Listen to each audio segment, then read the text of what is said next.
Thank you, Mr. Bellinger. Meaningful and memorable.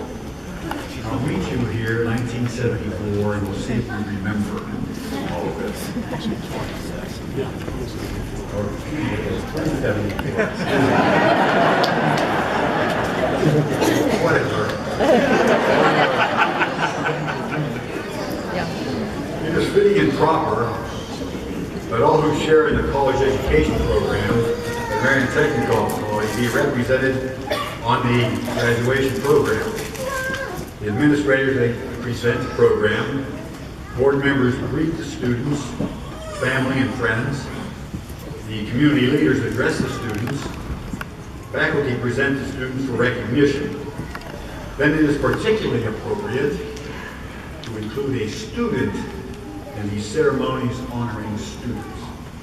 Our student speaker today was selected on the recommendation of our colleagues, fellow students, and instructors.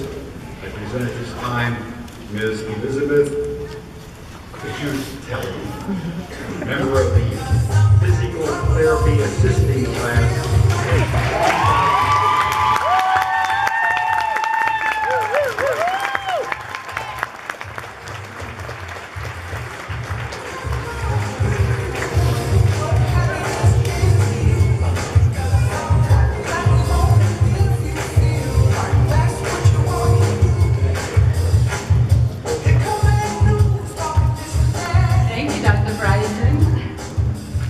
Can you all believe that we have a president who loves our school so much? He's been the president for 41 years now.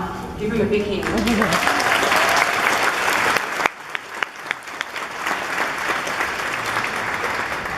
Wow, MTC. I'm so proud and happy to be part of this family. Before I get started, I just want to read a few of the statistics to you that make this school so wonderful and outstanding.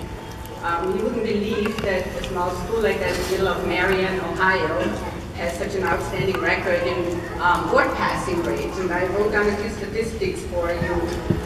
They're from last year, the year before, but because of course this year's statistics haven't come in. But for instance, the nursing program had a 98% passing rate in 2012 board passing rate, which is one of the highest board passing rates in the state of Ohio and in the country. So give them a big hand.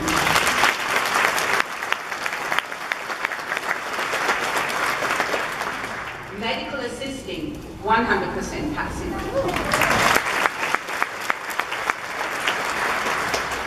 Radiography, 100% board passing.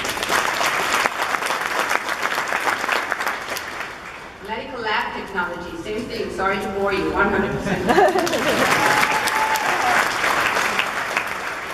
OTA, Occupational Therapy Assistant Program, 100% passing rate.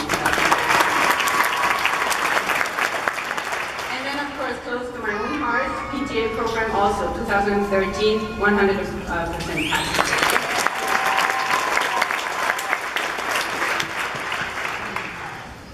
Esteemed faculty, revered colleagues and peers, beloved friends and family. Some of you know me, some of you know me well, some of you don't know me at all, but I'm sure by now you're all thinking, what the heck was the committee and the faculty thinking, nominating a foreigner? And believe me, I have pondered the same thing over and over again, and I think I finally came up with an answer. And I think the answer is that they are trying to make me do something that has never been attempted here at a commencement ceremony before. I think they want me to hold my speech in German. So here we go. Guten Morgen, meine Damen und Herren, liebe Kollegen und Kollegen, die erste Fakultät. No? No. All right, so maybe it is that I bring a little bit of life experience to the table, and maybe it is that I should talk about that a little bit. But before I get started, I would like to share my coming full circle story with MTC with you. I started my journey with MTC almost 4 years ago in 2010. I was on a life journey and finally needed to decide what I wanted to be when I grew up. And I was invited to attend the PTA open house.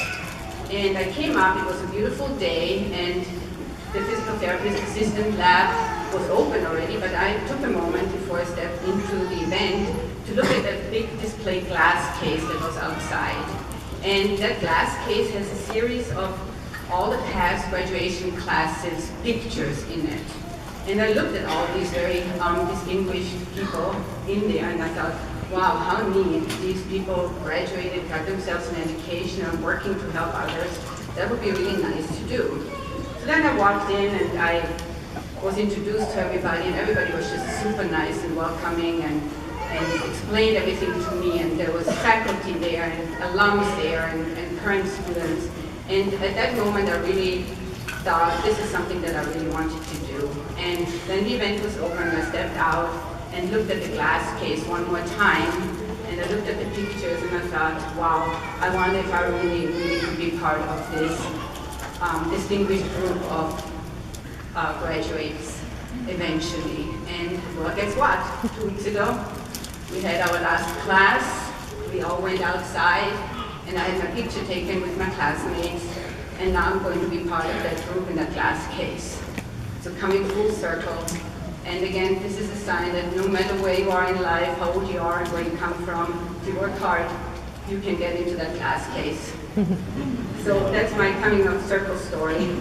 But what is it really that I think got me here? And I think I have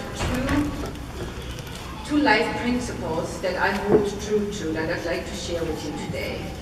And the first one is something that was brought to me a long time ago by doing a job interview by an employer.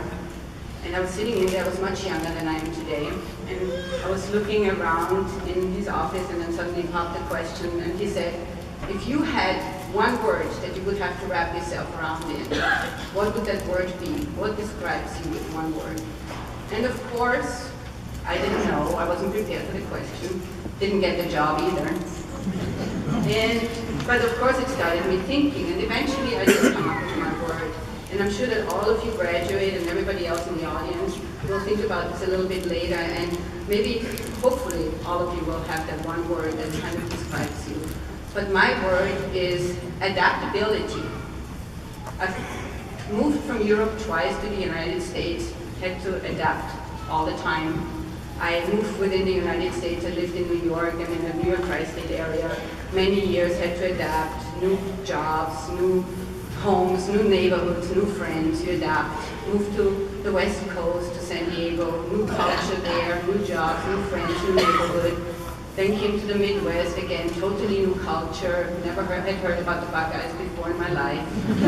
And adapted to that. And I think it's important to be adaptable, because as educated as we are, and as much personality as all of us have, but when you come into a new area, into a new scenery, instead of just coming in and saying, well, here I am, and I bring all this talent and all this education, I think first we have to take a step back and look at ourselves, and that's what I do, and kind of adapt and learn the lay of the land, and learn what's expected of us, and learn what we need to do, and then kind of make our contributions. And I think this is one of the aspects of my life that has gotten me to where I am today, my adaptability. But there's a second principle that I have, and unfortunately that has been brought to me a little later in life than what I would have wanted, but it was a gift nevertheless. And it was given to me by an ex-boss of mine, and now he's a friend and a mentor. His name is John Petz, and he's a motivational speaker and magical entertainer. Some of you may know his name and have met him. But he didn't invent the phrase, but he coined it for me. And the phrase is showtime. And it's not meant in an entertainment kind of sense when I talk about showtime to myself. It's a work ethics. It has a work ethics meaning to me. When at the end of the day you picked up your phone 20 times and answered the same question, when at the end of the day you're treating the 10th shoulder isometrically in the PTA, in the physical therapy setting, when you are answering the same questions of clients for the 100th time at the end of the day, these people still, at the end of the day, deserve your full attention, your full commitment, and your full service. And it's hard. It is hard, but what helps me is I take that step back and I show time. And then the magic happens, because not only do you do what you're supposed to do to your clients and patients, you don't just fulfill the expectation that your employer has of you, but you give yourself the satisfaction of doing the best job, whether it's the beginning of the day, the middle of the day, or the end of the day. They don't care if your son came home with another F in German, where is he? Mine. Or if your cat is sick, or if your husband has been traveling for a long time and you're working with the children on your own. They don't care. They deserve the best that you can give them at the beginning of the day and at the end of the day. And showtime is really what kind of helps me through this most of the time. So anyway, all that aside, I think we should all be very proud and happy to be here today. I think we should all feel like champions. There's one lady who put it very well. We'll hear from her in a second. But I want to congratulate you all and thank you all, faculty and students.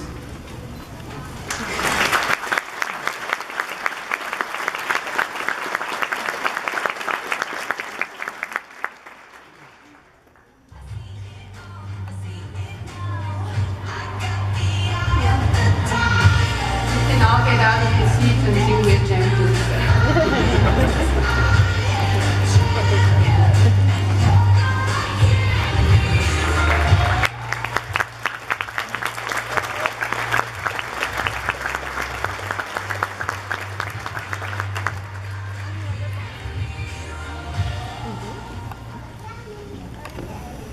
Our Chief Academic Officer, Dr. Vicki Wood, will now proceed with the recommendation of candidates for degree. Thank you.